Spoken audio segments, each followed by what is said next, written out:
My mother is insisting I name my daughter after her dead cat, Mittens, who she claims was named after her because my father called her that when they were dating. My mother is driving me absolutely insane.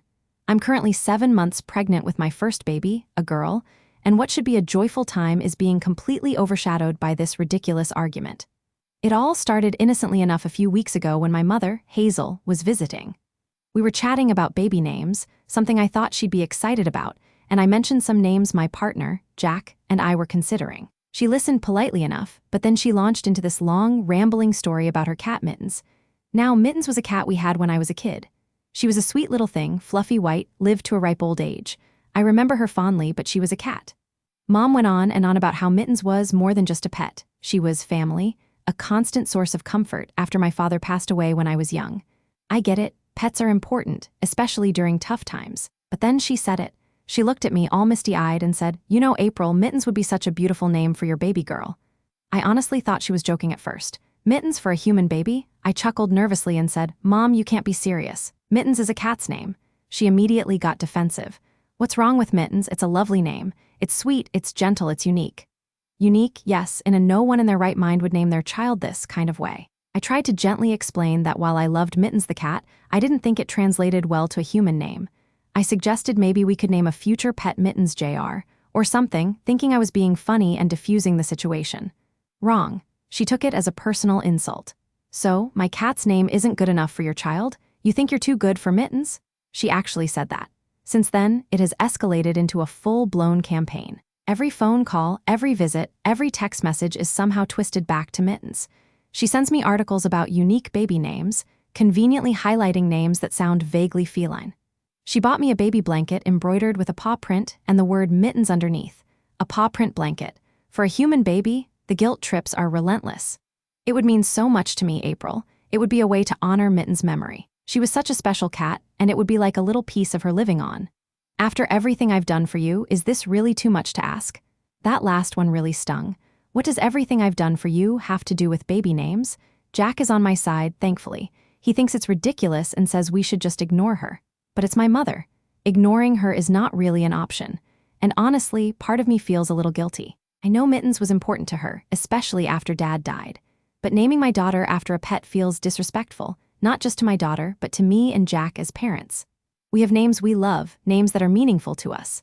Why should we compromise on something so personal, so important, just to appease my mother's weird obsession with a dead cat?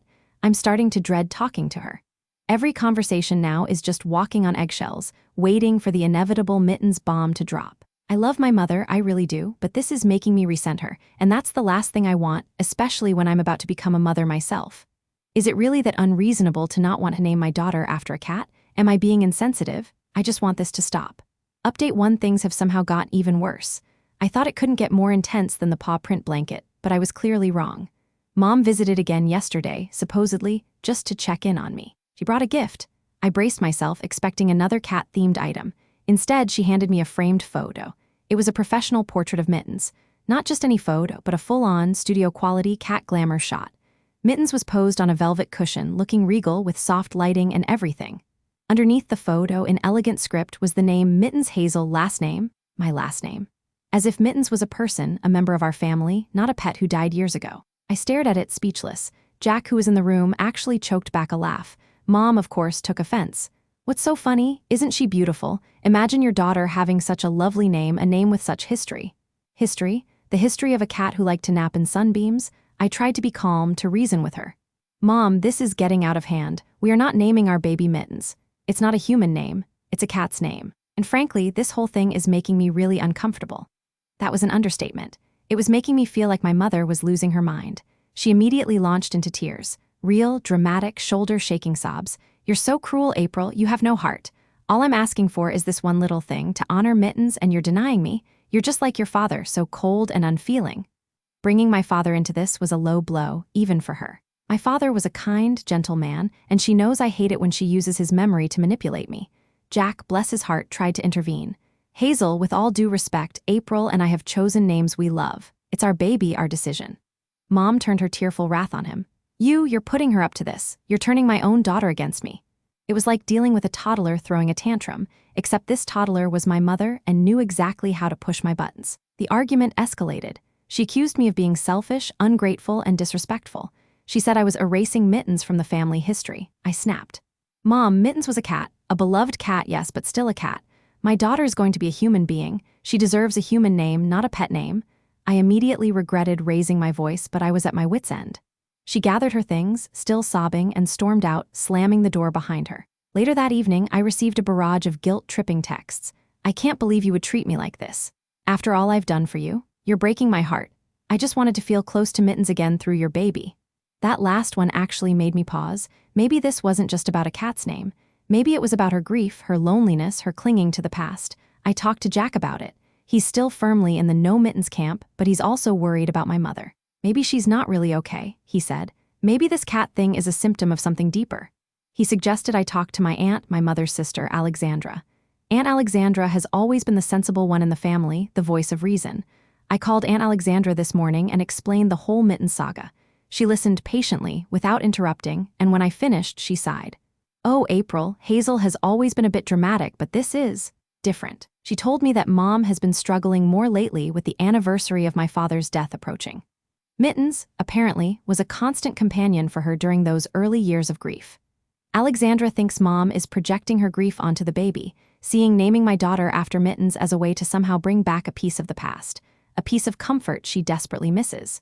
She suggested I try to talk to Mom again, not about baby names, but about her feelings, about her grief. Maybe, just maybe, if I address the real issue, the Mittens obsession will fade. It's worth a try, I guess. But honestly, I'm exhausted, and the thought of another emotionally charged conversation with my mother makes me want to curl up in a ball and hide until this baby is born. I just hope I can find a way to navigate this without completely destroying my relationship with my mother or compromising on my daughter's name. Wish me luck. Update 2: talking to Mom again, as Aunt Alexandra suggested, was complicated.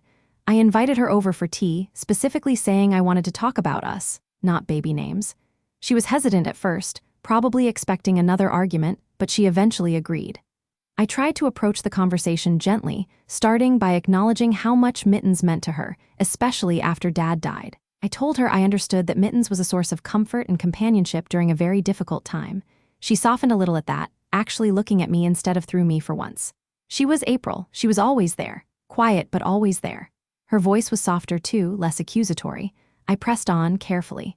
Mom, I know you're still hurting, especially with Dad's anniversary coming up. And I know you miss Mittens, but naming my baby after her? It just doesn't feel right. It feels like we're focusing on the past instead of looking forward to the future, to my daughter's future.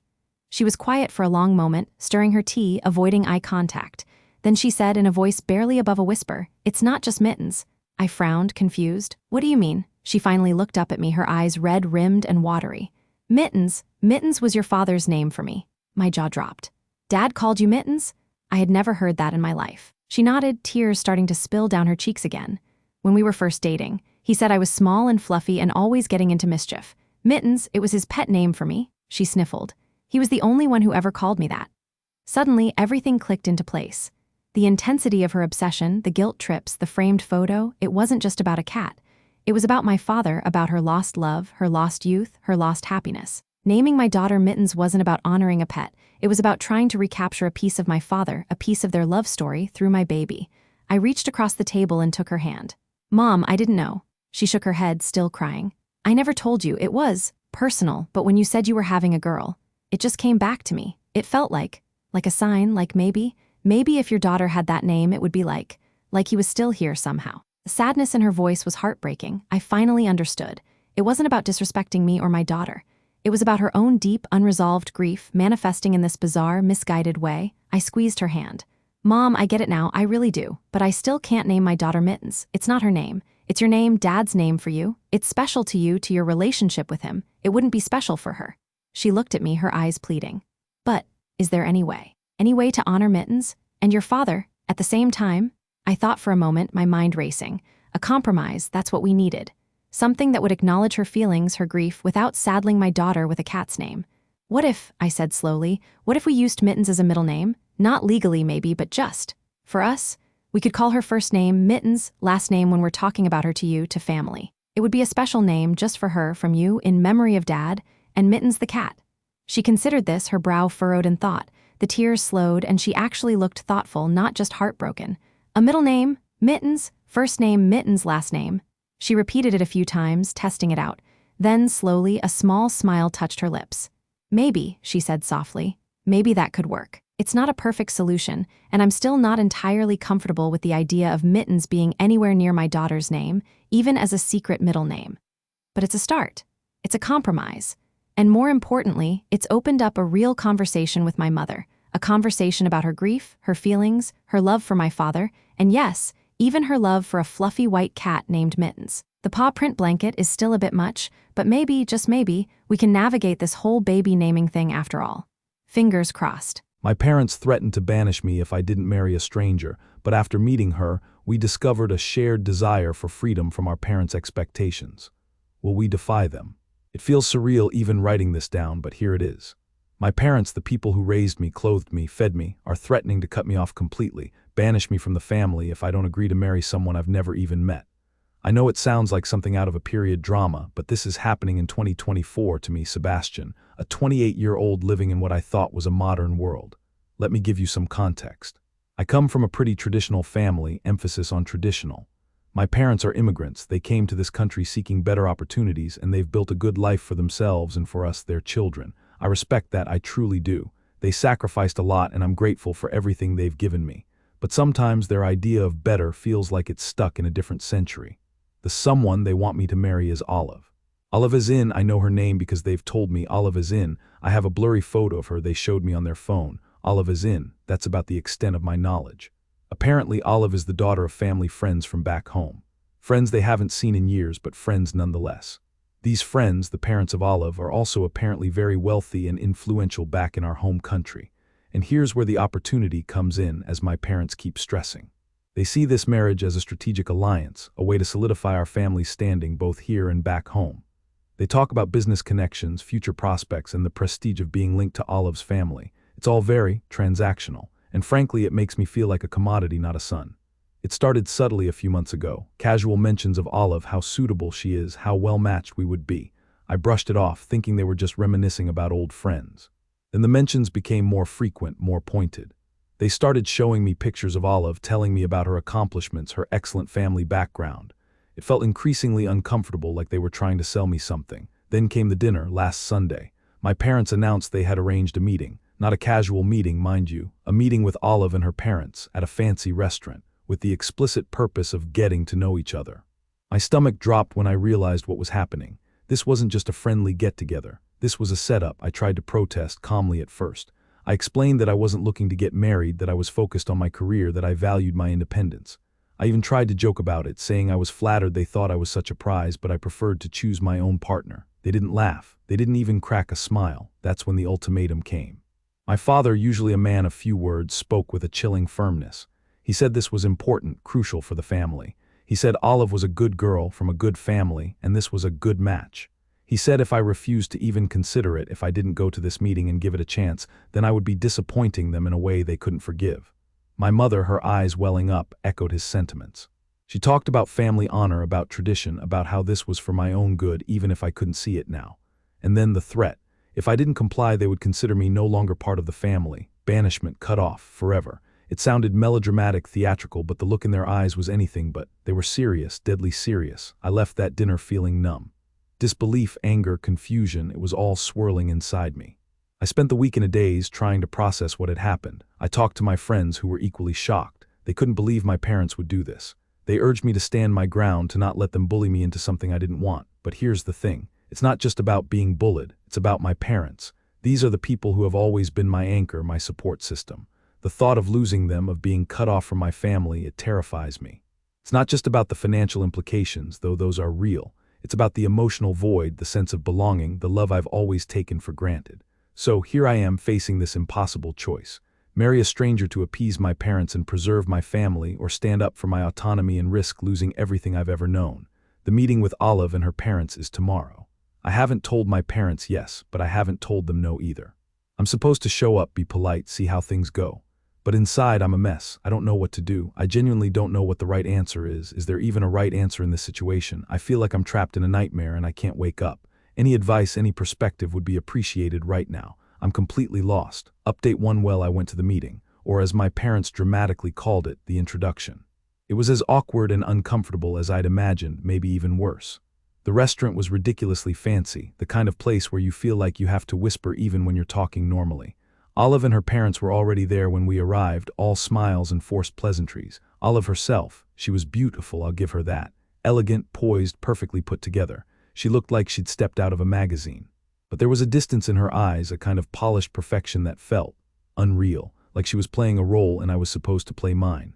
The conversation was stilted, formal, and entirely directed by our parents. They talked about our families, our backgrounds, our shared values. They steered the conversation towards our future together, dropping hints about how compatible we were, how fortunate we were to have this opportunity. Olive and I were mostly silent, exchanging polite nods and forced smiles. It felt like we were props in our parents' elaborate play. I tried to steer the conversation towards anything real. I asked Olive about her work, her hobbies, her interests. She answered politely but vaguely. She worked in finance, apparently very successfully. Her hobbies were travel and culture. Her interests were furthering her career and contributing to society. All very impressive, very corporate. There was no spark, no genuine connection. It felt like talking to a well-programmed robot. At one point, I tried to inject a little humor to lighten the mood. I made a self-deprecating joke about my own less-than-glamorous job. Olive just smiled politely and changed the subject back to family values. It was clear she wasn't interested in anything even remotely resembling levity. The dinner lasted for what felt like an eternity. By the end, I was exhausted, drained, and even more confused than before. My parents seemed thrilled. They beamed at Olive and her parents, exchanging knowing glances and congratulatory remarks. Olive's parents were equally enthusiastic, praising my suitability and my family's reputation. It was like they were closing a business deal, not arranging a marriage. Olive and I barely spoke directly to each other the entire evening. After dinner, as we were leaving, her father suggested we spend some time together, get to know each other better. My parents eagerly agreed, practically pushing me towards Olive. She just nodded, her perfect smile never faltering. We exchanged numbers, a formality more than anything else. As she walked away with her parents, I caught her eye for a brief moment. There was something in her gaze, a flicker of something, sadness, resignation, I couldn't tell. It was gone as quickly as it appeared, replaced by that polished, impenetrable mask. Back home, my parents were ecstatic. They kept asking me what I thought of Olive, if I saw potential, if I was excited about the future. I just mumbled non-committal answers, avoiding their gaze. I couldn't bring myself to lie and say I was thrilled, but I also didn't want to provoke another ultimatum. Later that night, I received a text from Olive. Just a simple, "It was nice meeting you, Olive." I replied with a polite, "You too, Sebastian," and that was it. No further conversation, no attempt to get to know each other better. It felt like we were both just going through the motions, fulfilling our parents' expectations, playing our assigned roles. So where does this leave me? Still trapped, still confused, but with a slightly clearer picture of what I'm facing. Olive is not some monster, not some terrible person. She's just a stranger. A beautiful, successful, utterly unknown stranger who seems as trapped in this situation as I am. And my parents are still adamant, still threatening, still convinced they know what's best for me. The pressure is mounting, the clock is ticking. I need to make a decision, and soon. But I'm still no closer to knowing what that decision should be. Maybe I'm overthinking it. Maybe I should just go along with it, see where it leads. Maybe I should risk everything and refuse. I'm still lost, still searching for a sign, a direction, anything to guide me out of this maze. Update: 2 things have shifted, not resolved, not necessarily improved, but definitely shifted. After the awkward dinner, I was expecting more pressure from my parents, more ultimatums, more emotional blackmail. Instead, they've been strangely quiet, polite even. They haven't mentioned Olive, haven't pushed for any further meetings. It's like they're waiting, observing, giving me space to come to my senses, as I'm sure they see it. This silence is almost more unsettling than their previous pressure. It feels like the calm before a storm, like they're just biding their time, waiting for me to crack. And maybe they're right, maybe I am cracking. The weight of this situation is starting to wear me down. The constant anxiety, the sleepless nights, the feeling of being trapped, it's all taking its toll. Then there's Olive. After that initial polite text, I didn't hear from her. I didn't expect to. But then a few days ago, I received another text, out of the blue. "Sebastian, it's Olive. Could we talk? Maybe coffee?" I was surprised, hesitant. Part of me wanted to ignore it, to just let this whole thing fade away. But another part of me, a curious part, a desperate part, wanted to know more, to understand her perspective, to see if there was anything beyond that polished facade. So I agreed. We met for coffee yesterday afternoon at a small, unassuming cafe far from the fancy restaurant where we first met. It was different. Olive was different. She was still beautiful, still elegant, but there was a vulnerability there, a softness I hadn't seen before. She wasn't wearing that impenetrable mask. We talked for hours, not about families, not about backgrounds, not about strategic alliances. We talked about ourselves, our fears, our dreams, our frustrations. She told me about the pressure she was under from her parents, the expectations, the weight of their ambitions. She admitted she wasn't thrilled about this arranged marriage, that she valued her independence as much as I did. She confessed that she felt trapped just like me, that she was going along with it because she didn't know how to say no, didn't want to disappoint her family, didn't want to rock the boat. It was like looking in a mirror. We were both pawns in our parents' game, caught in a web of tradition and expectation. We talked about our shared predicament, our mutual discomfort, our desire for something more authentic, something real, and then something unexpected happened. We started to laugh at the absurdity of it all, at the ridiculousness of our situation, at the irony of being forced together only to discover we had so much in common. We discovered shared interests, surprisingly. We both love old movies, obscure indie music, and hiking in the mountains. We both hate pretentious restaurants and forced small talk. We both value honesty, authenticity, and genuine connection. It was strange to find common ground with someone I was supposed to marry out of obligation, someone I barely knew. By the end of our coffee, we weren't exactly friends, not yet, but we weren't strangers anymore. We were allies. Two people caught in the same storm, trying to navigate their way through it together. We agreed to meet again, to talk more, to figure out a way to handle this situation. I still don't know what the future holds. I still don't know if I'll end up marrying Olive or if I'll defy my parents and risk banishment. But for the first time in weeks, I feel a glimmer of hope. Maybe there's a way out of this maze, a path forward that doesn't involve sacrificing my happiness or losing my family. Maybe, just maybe, Olive and I can find a way to navigate this together, to forge our own path, even if it's not the one our parents have planned for us. It's a long shot, I know, but for now, it's enough. For now, I have a reason to hope, a reason to keep searching for that elusive right answer. And maybe, just maybe, that answer isn't as impossible as it once seemed.